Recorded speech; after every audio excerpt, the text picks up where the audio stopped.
guys, this is Ashley Brinton. You're listening to my interview with Elaine Goodman on gogoodman.com.au. Growing up in Florida, was there much of a film and music scene?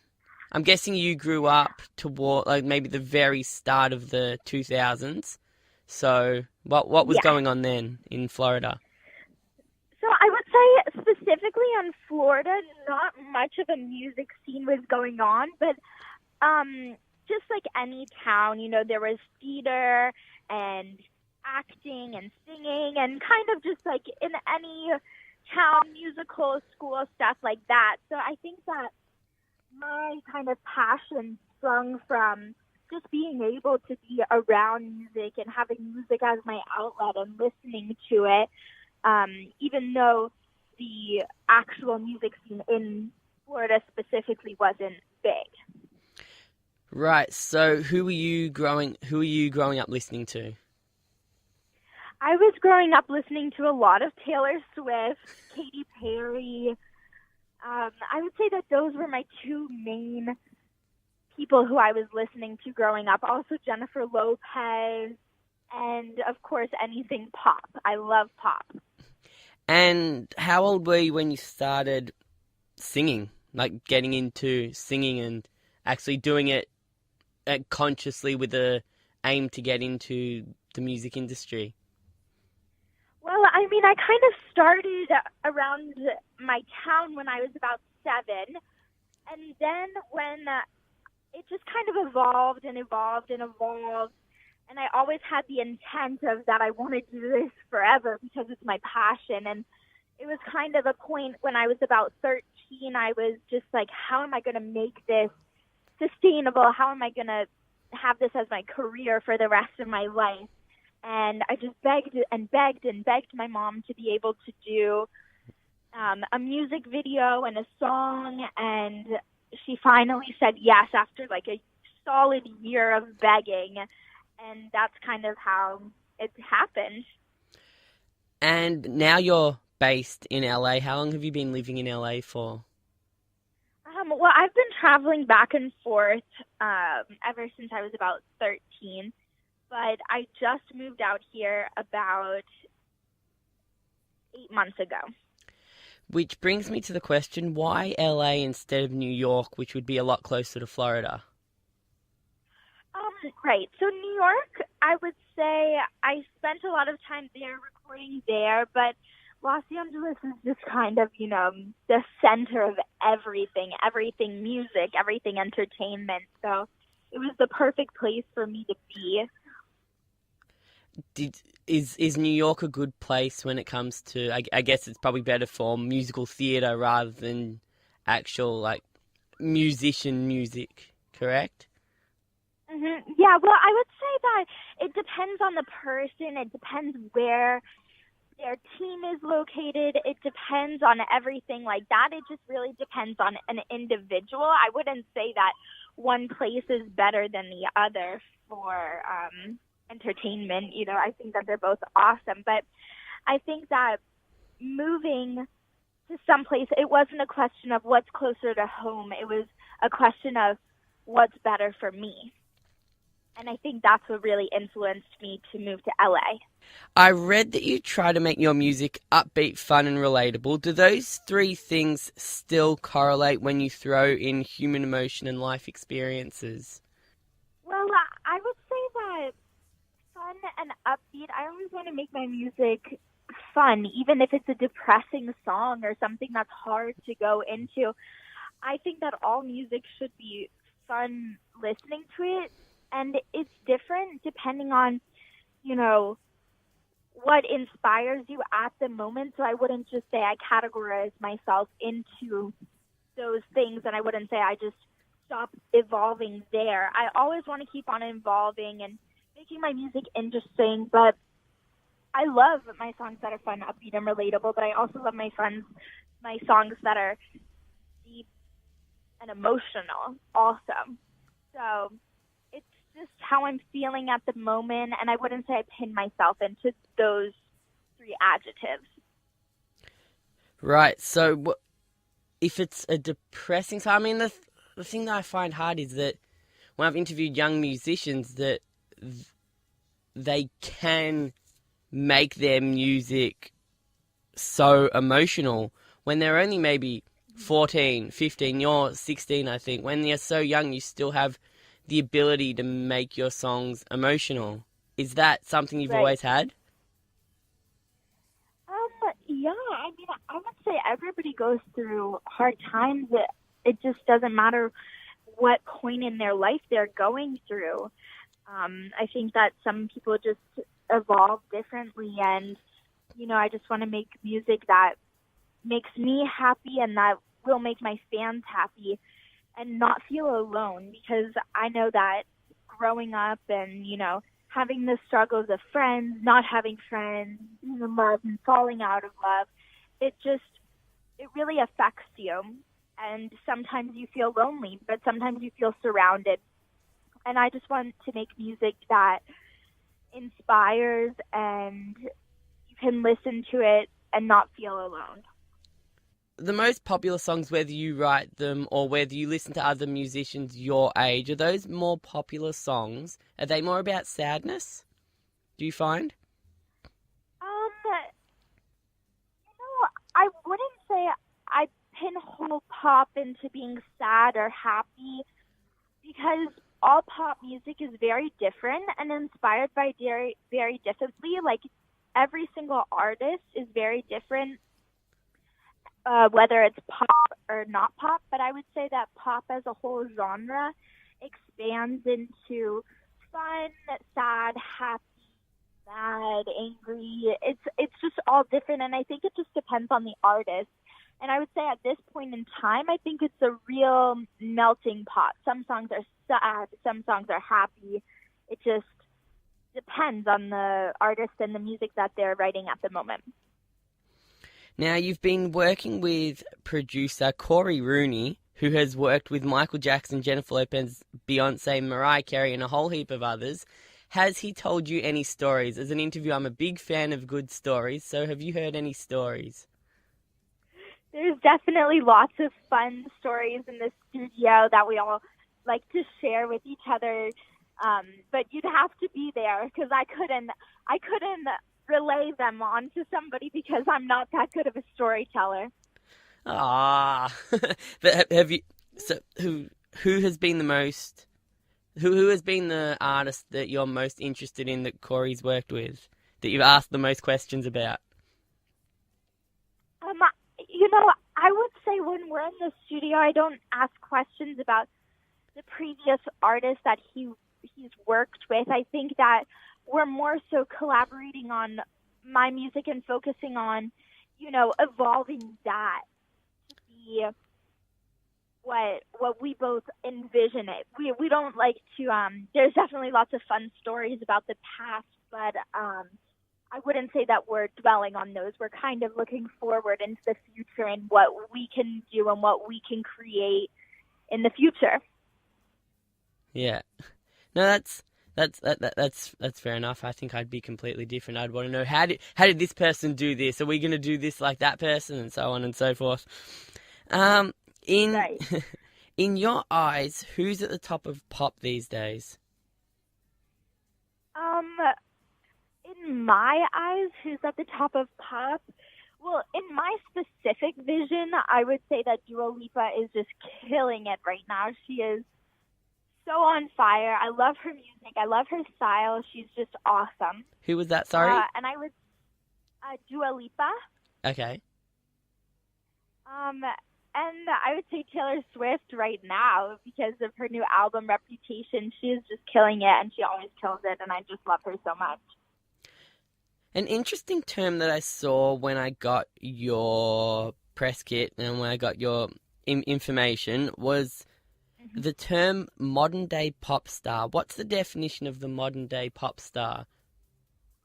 As opposed to someone like Jennifer Lopez, who went all the way through the 90s and who I grew up with. Yeah, so I grew up with like Backstreet Boys, Britney Spears, Jennifer Lopez, all them. But then Taylor Swift, Katy Perry, that's this whole new breed. So what's your definition of the modern day pop star? I would say that, since the generations have gone by, every generation, everything is so different and everybody's evolving at their own pace. But I would say with the influence of technology, everything that's going on in the business, streaming, social media, I would say that kind of all meshes down and creates the modern day age pop star. So it's the person that utilizes all those different outlets in order to spread their music, in order to make their music, and that's what makes a modern day pop star? Yeah. Well, I mean, I would say that they're influenced by different things. They're influenced by different things going on in the world, rather than what was happening at their time. They're influenced by different things, and that's kind of what's going on modern day. In the last couple of weeks, you've released a music video for your new song, Trouble. Which was a great music clip, and I got a more specific question about it in a sec. Did you have creative control over the location and camera angles and all different things like that? Yes, I did. Well, the storyline was all based on, I created that one night in my bedroom. I was sitting there staring at the ceiling, and I was like, oh my gosh, this song influences my visuals so much and, what I was going through. And I just really wanted to create a visual that all girls want to do to guys that hurt them, but they just can't. So that's how I created the visual. But for the camera angles and things like that and directing the specific areas on how they shoot, that's not my expertise. Of course, I love to collaborate on those things. And when we're all on set, I would say that we're all just kind of, throwing different ideas at each other and seeing which one sticks up on the wall. And that's kind of the fun of collaboration that I just love and thrive off of. And so I would say that the directing and camera angles and the camera shots, that's not my expertise, but I love collaborating on. But the storyline and the influence and the inspiration, that's my expertise. So that's where I stick to. Whose house was it filmed at? It's an amazing house. Thank you. Yeah, I loved it. It was such a great location to shoot at. Was it someone particular's house, or was it like a film set? No, it's somebody's house, and it's in LA, and it's all old Hollywood, and beautiful. Just every part of that house is just so beautiful. So it was so much fun to be able to utilize that for this storyline. How much fun was it filming the scene where you shoved the guy's face into the cake? That's always been a dream of mine, to have a pie or a cake thrown into my face. It looks like fun. I was so nervous because truly, I did all these terrible things, and I'm actually friends with the guy, and I was just like, I can't believe I'm going to do this. But he was so gun-ho about it, and he was like, just hold back my hair, and I'll do the whole thing. So I just, looked, and I just held back, and I just held on to, very gently held onto his hair, and he just did it all by himself. So I didn't have to feel so terribly about it, because I didn't want to hurt him, or, I felt so badly that I poured lemonade on him earlier, so it was all him. I just had my hand on his hair, and that's it. How many takes did that shot take? One. Only Just one? Just one? Right. Yeah. What's your aim at the moment? So you're 16, correct, if you don't mind me asking? Yeah. So what's your aim at the moment? Because I find with teenagers, younger teenagers, middle-aged teenagers, that their aim at the moment is going to be different from their aim in 3, 4, 5 years' time when they become adults, when they maybe even go off to college or whatever. So what's your aim at the moment? I would say that my aim at the moment, and I hope this doesn't change, because truly music is my passion. It's always going to be my passion. And I just want to create things that my fans can have fun, listen to, and enjoy, and not think too much about it, but just be present and enjoy creativity, enjoy evolving, enjoy change because change is always good. So my aim is just to have fun within myself and also have music that makes my fans have a good time too. Who would be your ideal collaboration? Collaboration is one of the big things in the music industry at the moment. Who do you want to collaborate with? Have you had any offers? I'm so in love with The Weeknd, and I would just die if he ever wanted to have a collaboration with me because I love him so much and I love his music, and I think that our styles would really mesh well together. The star boy himself. Have you had any offers from anyone yet to collaborate? I can't share those with you yet. Oh. You have to keep on following me and watching out for them. Oh, so you've said yes to a couple, or to one at least. Yes, okay, definitely. Cool. Is it The Weeknd? No, it's not. Not yet.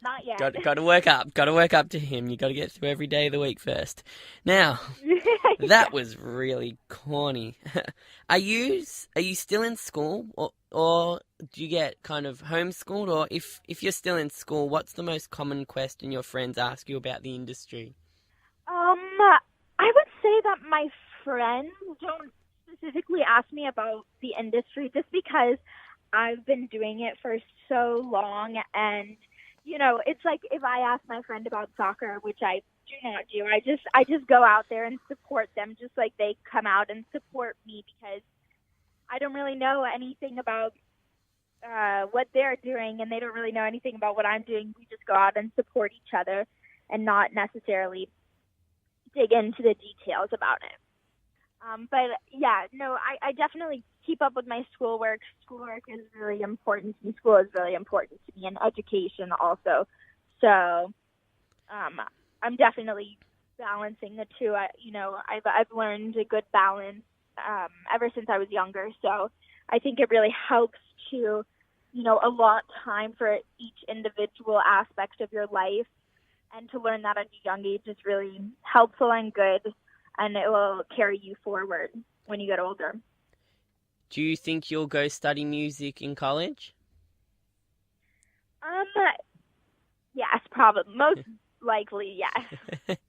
Yeah, because I know some people that will just play music and just won't go to uni or whatever. They'll play music and just keep playing and keep doing gigs. But then there's some people that want to go and learn about music and do the theory and will actually go to university or college to study it and get a degree in music, and that'll help them as well. Right. Well, I think only time will tell. I'm 16, so I have a few years to decide. So we'll see. Now, this is interesting. Your dream of playing Madison Square Garden, and that's probably the most famous arena in the world. Have you seen a lot of acts there, and what power does that venue hold? I think it's just a seasoned place, and there's so much history and so many stories about it that really inspire me, and I love it there, and I think that's just the ideal, because it's so rich with history, and I think to have the honor of playing there is just incredible. Have you seen any acts there before? I have. Well, I went to a lot of basketball games there and stuff like that, and I've also seen a few concerts up there because I lived in New York for a little while. So, yeah, I love it there though. But I mean, just what an honor to be asked to perform there. So, who have you seen there? Who have in the last couple of acts you've seen at Madison Square Garden? I saw Justin Bieber. Ah, okay. Oh God, that would have been loud. It was awesome. It was awesome. Right, and are you a Knicks fan? A Knicks fan? Knicks fan. No, as in Knicks. Oh, a Knicks fan. Knicks a Knicks fan. Yes, I am. For sure. Die hard. All right, so from Florida, but you're a Knicks fan. That's a bit strange, isn't it? Is it?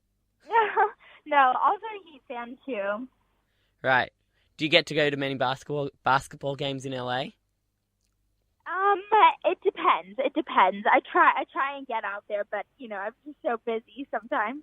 Oh, the good old Staples Center. That would be amazing. Yeah. And finally, where can people find you and watch your music video? Social media is a big thing, and you're obviously still quite young, so social media would be a big thing between your school friends. But as a promotional platform, do you enjoy that side of it as well? I love social media. It's a way for me to connect with my fans on a more intimate level. I love having them come out and just comment something or DM me and say, I love your music, or just say, hey, this is what I'm going through in my life. I think it's really intimate and I love it. And then they can see a little bit of my personal life that I don't get to share through my music. But actually, I do get to share a lot of it through my music and writing and stuff like that. But the more intimate details about my music are definitely always on my social media. But they can find me at Ashley Brinton, ASHLEYBRINTON, on YouTube, Twitter, Facebook, Instagram. Instagram's my main outlet, but everything's posted everywhere, so check it out. See new collabs coming up, and it's so much fun. And that's the interesting thing. Is it something you've talked to a publicist about or to your parents about? How do you know how much to share on social media? Do you just go by what you're comfortable with? Do you find yourself gradually sharing more and more as you become comfortable in yourself? How do you know where to draw the line? I think that my fans should see everything about my life, the bad, the good, the terrible, It's for everybody to share because I like to share and they like to share with me. And I think that's kind of a respect that we both have for each other. So I think that the line is drawn at no naked pictures, Oh, that's a very good line. Well, because now everybody's, posting bikini pictures and things like that and parts of their body that just aren't nice to share. And I think that's like a really big aspect. I mean, love yourself, love your body, but don't show it out for everyone. That's fair enough. I mean, and it's interesting being this is a discussion I had with someone I've interviewed previously. Is there a big difference between sharing, like being naked emotionally on social media versus being naked physically? Obviously, some people find being emotionally naked harder. Some people find being physically naked harder. Are you someone that doesn't mind being emotionally naked? I think, and obviously you're still 16, so there are rules here, right. But right. On an emotional side, you are still quite young. Are you comfortable being that emotional person, especially on social media where anything can happen? Yeah. It's completely out of control once you post it. Well, I think that for me personally, I would say I share a lot of emotions throughout my songs and also throughout my social media. But I just see these girls, posting up these pictures that just people really don't want to see and don't want to see that much of your body. And I get being body positive, but I just don't see a place for, images that aren't being true to yourself. Ashley, it's been an absolute pleasure. Thank you for taking so much time today. So I know we had a bit of a time issue, but that's daylight saving. That's out of our control. That's up in the skies. So it's really interesting. I hope you have great success, and I look forward to seeing when you get to Madison Square Garden sometime soon. Thank you so much. Thank you so much for having me. Thank you. Hey guys, this is Ashley Brinton. If you want to see my music video for Trouble, scroll down.